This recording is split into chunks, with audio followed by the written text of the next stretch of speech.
Hello guys, स्वागत है आपका हमारे इस यूट्यूब चैनल में। आज की इस वीडियो में आपको कराऊंगी क्लास 9 मैथ चैप्टर 11 रचनाएं, जिसके आज हम एक्सरसाइज 11.1 करेंगे। यह हमारा पार्ट नंबर फर्स्ट, जिसमें हम क्वेश्चन नंबर फर्स्ट को कंप्लीट करेंगे। तो चलिए स्टार्ट करते हैं।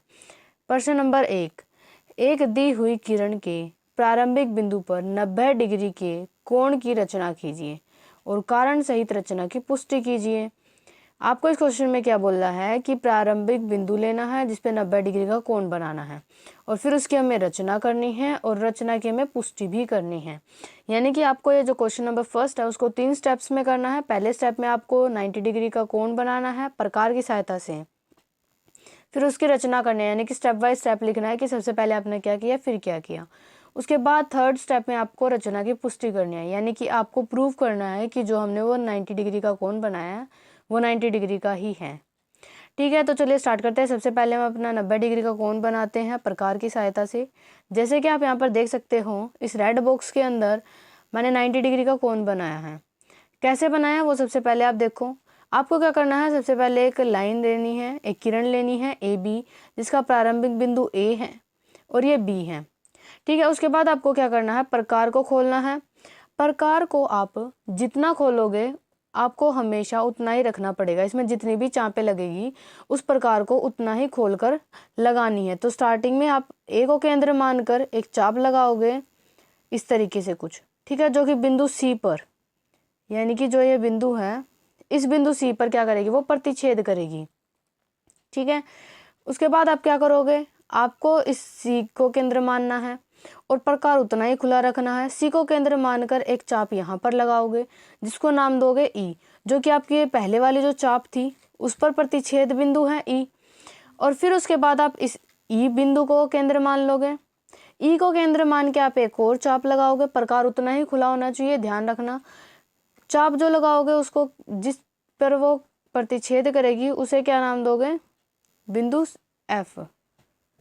अब उसके बाद आपको क्या करना है, जो ये तीनों पॉइंट्स आ गए आपके पास, एक ये सी, एक ई और एक एफ।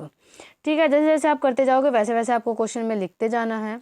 आपकी रचना में सबसे पहले आप कंप्लीट को तैयार करोगे, फिर उसके बाद रचना करनी है। ठीक है, उसके बाद आपके पास ये 2 पॉइंट आ गए। जो ये पहला जो वो आता है आपके पास, पहली चाप जो कि आप लगाते हो वो आती है आपके पास 60 डिग्री की। उसके बाद जो ये दूसरी चाप है वो आती है 120 डिग्री की। अब आपको बनाना था 90 डिग्री का, तो आप क्या करोगे, इस 60 डिग्री और 120 डिग्री को केंद्र मानकर, इन दोनों बिंदुओं को केंद्र मानकर, यानी कि बिंदु ई और बिंदु एफ को केंद्र मानकर चाप लगाओगे। सबसे पहले बिंदु ई पर रखकर, मैं आपको यहाँ पे दिखा दूँ, जैसे कि बिंदु ई पर प्रकार की नोक रखी और एक चाप लगाई। ठीक है, और फिर उसके बाद एफ बिंदु पर प्रकार की नोक रखी और एक चाप लगाई। जिस बिंदु पर ये प्रतिच्छेद कर रहे हैं, यानी कि ये वाला बिंदु क्या होगा आपका जी, जिस पर ये प्रतिच्छेद कर रहे हैं, यहाँ पे आपका क्या आ जाएगा, ये जब आप ए को जी से होते हुए एक किरण खींचोगे वो आपकी क्या आ जाएगी ए डी, जो कि क्या करेगी आपके इसको 90 डिग्री का बना देगी, यानी कि डी ए बी ये आपके पास क्या आ जाएगा 90 डिग्री का आ जाएगा। ठीक है, आई होप आपको ये जो रचना हमने की है, जो ये 90 डिग्री का कोण जो बनाया है स्टेप बाय स्टेप, वो आपको समझ आया होगा। करना कुछ नहीं है, सबसे पहले एक रेखा खींचनी है, वो आप कितने भी सेंटीमीटर की ले सकते हैं। उसके बाद आप ए को केंद्र मानकर एक चाप लगाओगे। प्रकार जितना खुला रखना है उतना ही इसमें जितनी भी चापें लगेंगी उतना ही प्रकार को खुला रखना है, कम या ज़्यादा नहीं करना है। फिर बिंदु सी पर, जहाँ पर ये ए बी लाइन को प्रतिच्छेद कर रही है, सी बिंदु को केंद्र मानकर आप एक चाप लगाओगे ई पर।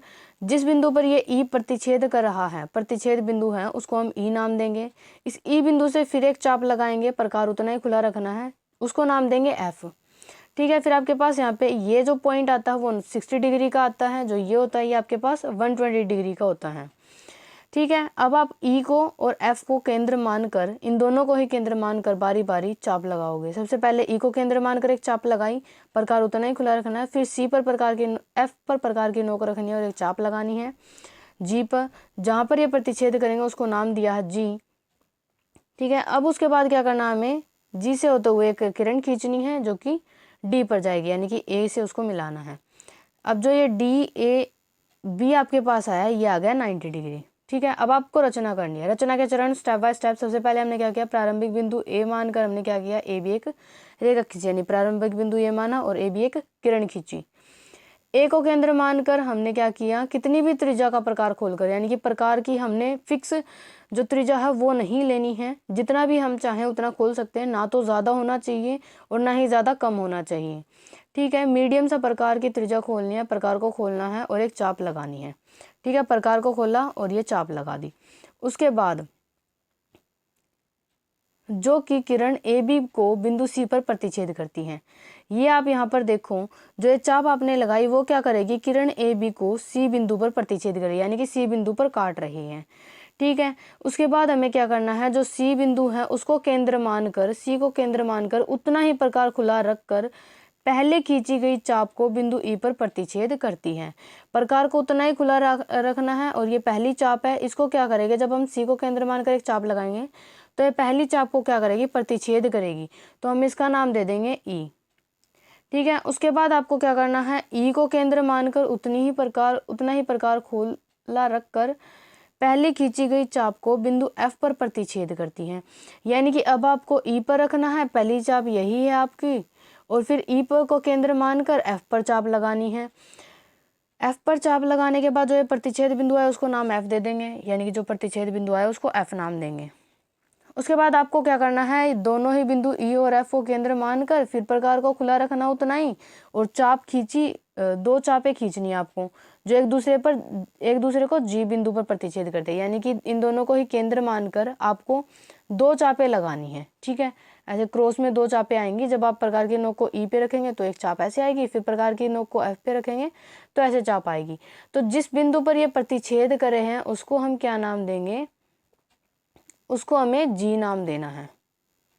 ठीक है, ये हमें बोलना है। उसके बाद हम क्या करेंगे, जब हमने इसको जी नाम दे दिया, उसके बाद आप यहाँ पे देखो, बिंदु जी से गुजरती हुई किरण एडी खींची, यानी कि जैसे जैसे हमने किया वैसे वैसे हम इसमें लिखते जाएंगे। जी से गुजरती हुई हमने किरण एडी खींची, ये आप एग्जैक्ट देखो, जी से गुजरती हुई किरण एडी खींची। एडी खींचने के बाद आपको पता चला कि जो ये कोण आया हमारे पास डी ए बी, वो क्या आ गया, 90 डिग्री आ गया, यानी कि ये वाला एंगल 90 डिग्री आ गया। अब आपने उसकी रचना भी कर दी, दो स्टेप्स आपके कंप्लीट हो गए। तीसरे आपको करना था रचना की पुष्टि, यानी कि रचना की पुष्टि। जब हमने 90 डिग्री प्रूफ किया, वो कैसे प्रूफ किया, अब मैंने क्या किया है, इस वाली पिक्चर को एक बार दोबारा से बनाया है ताकि हम आसानी से उसको कर सकें, ताकि ऊपर नीचे करना ना पड़े। रचना की पुष्टि करते वक्त मैंने वही पिक्चर बनाई है। उसके बाद हमने क्या किया, ए ई, ई सी, ए एफ और ई एफ को मिलाया है। ए ई सबसे पहले देखते हैं, ए ई, ये आपके पास ए है और ये ई है, सबसे पहले इसको मिलाएंगे, फिर ई सी को मिलाएंगे, ई सी इसको मिलाएंगे, फिर ए एफ को मिलाएंगे, ए एफ को मिलाया, फिर ई एफ को मिलाएंगे। यानी कि आपके पास यहाँ पर कुछ ट्रायंगल्स आ जाएंगे जो कि आपस में क्या होंगे, ये साइड्स क्या होंगे, इसकी बराबर होंगे, यानी कि ए सी आपके पास बराबर होगा ए ई के और ए ई बराबर होगा ई सी के। ठीक है, इस वाले ट्रायंगल में देखेंगे तो हमारे पास ये तीनों ही क्या आएंगी, बराबर आएंगी, जो कि अगर किसी भी त्रिभुज की तीनों भुजाएं बराबर आती है तो क्या होता है, एक समबाहु त्रिभुज होता है। यानी कि हमारे पास यहाँ पे ई ए सी क्या आ गया, एक समबाहु त्रिभुज आ गया।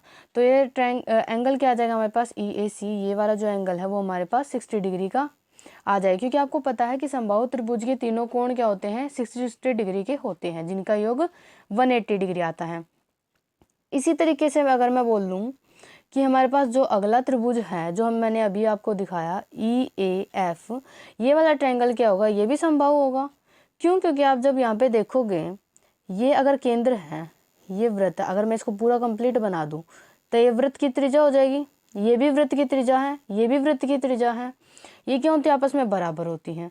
ठीक है, और अगर आप बोलोगे कि ये कैसे बराबर है, तो आप देखोगे आपने ये चाप खींचा था इसको केंद्र मानकर, तो ये त्रिज्या बराबर है, और इसको केंद्र मानकर आपने एक यहाँ पर चाप लगाई थी, छोटी सी होती है, वृत्त के छोटे से भाग को बोलते हैं चाप। ठीक है, तो ये आपने चाप लगाई थी, तो ये क्या हो गया, वृत्त का केंद्र। यानी कि जहाँ पर भी देखोगे आप वृत्त के केंद्र ही दिखेंगे, वृत्त की त्रिज्या ही दिखेंगी। तो आपके पास ये भी क्या आ जाएगा, 60 डिग्री आ जाएगा, यानी कि ये वाला भी 60 डिग्री आ गया आपके पास। अब आप क्या करो, अब आपको ये 60 डिग्री तो दिखाना नहीं है, आपको 90 डिग्री दिखाना है, ये वाला एंगल, यानी कि डी ए बी आपको 90 डिग्री दिखाना है। वो कैसे दिखाओगे? अब आपको पता चलेगा कि ये भी 60 है और ये भी 60 है, यानी कि एंगल ए के जितने भी पार्ट्स हो रहे हैं वो 60 डिग्री के हैं। अब आप क्या करोगे कि आपको दिख रहा है कि ये जो AD लाइन है, मैं दोबारा से दिखा दूँ, जो आपके पास ये AD लाइन है वो क्या हो रही है, इस वाले ट्रायंगल को EAF को क्या कर रही है, समद्विभाजित कर रही है। AD लाइन EAF को समद्विभाजित कर रही है, यानी कि 2 बराबर भागों में बांट रही है। आप देख ही सकते हैं ट्रायंगल के 2 पार्ट्स हो रहे हैं जो कि बराबर दिख रहे हैं आपको। जो EAD है, EAD यानी कि जो ये चीज़ है वो क्या कर रही है, हाफ कर रही है EAF को, यानी कि इस वाले ट्रायंगल को हाफ कर रही है, हाफ इसे में बांट रही है। तो यहाँ से हमारे पास EAD क्या आ जाएगा, हाफ ऑफ EAF की हमने वैल्यू डाल दी 60, क्योंकि हमें पता है कितना है, 60 डिग्री है।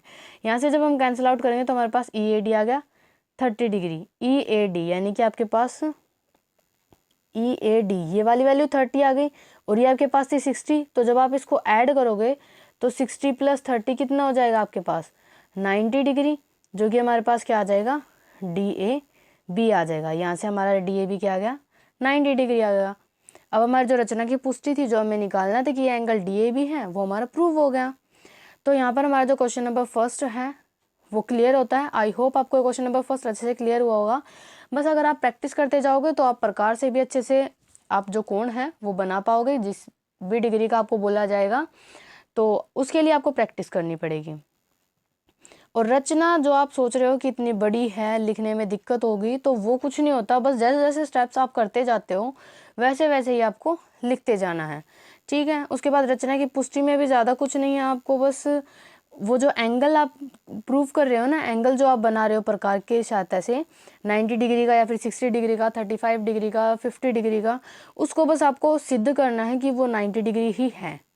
यानी कि जो 60 है तो 60 डिग्री प्रूफ करना है, 30 है तो 30 डिग्री प्रूफ करना है कि वो कैसे है, ठीक है। अगर आप वैसे बोल लूँ मैं तो आप D को रख के एज इट इज़ मतलब वैल्यू बता सकते हो कि कितनी डिग्री का कोण है, लेकिन D से इसमें बोला नहीं गया है। D को हिंदी में चांदा कहते हैं, ठीक है। तो चांदे से माप कर हमें इसमें बताना नहीं है, हमें इसकी रचना की पुष्टि करनी है, हमें इसकी रचना की पुष्टि करनी पड़ी। आई होप आपको क्वेश्चन नंबर फर्स्ट अच्छे से क्लियर हुआ होगा। इसी तरीके से है क्वेश्चन नंबर सेकंड, जो कि हम नेक्स्ट वीडियो में करेंगे। इसमें इतना ही, मिलते हैं नेक्स्ट वीडियो में। वीडियो कैसी लगी कमेंट में ज़रूर बताना। अगर आप हमारे चैनल पर नए हैं तो चैनल को सब्सक्राइब करना ना भूलें।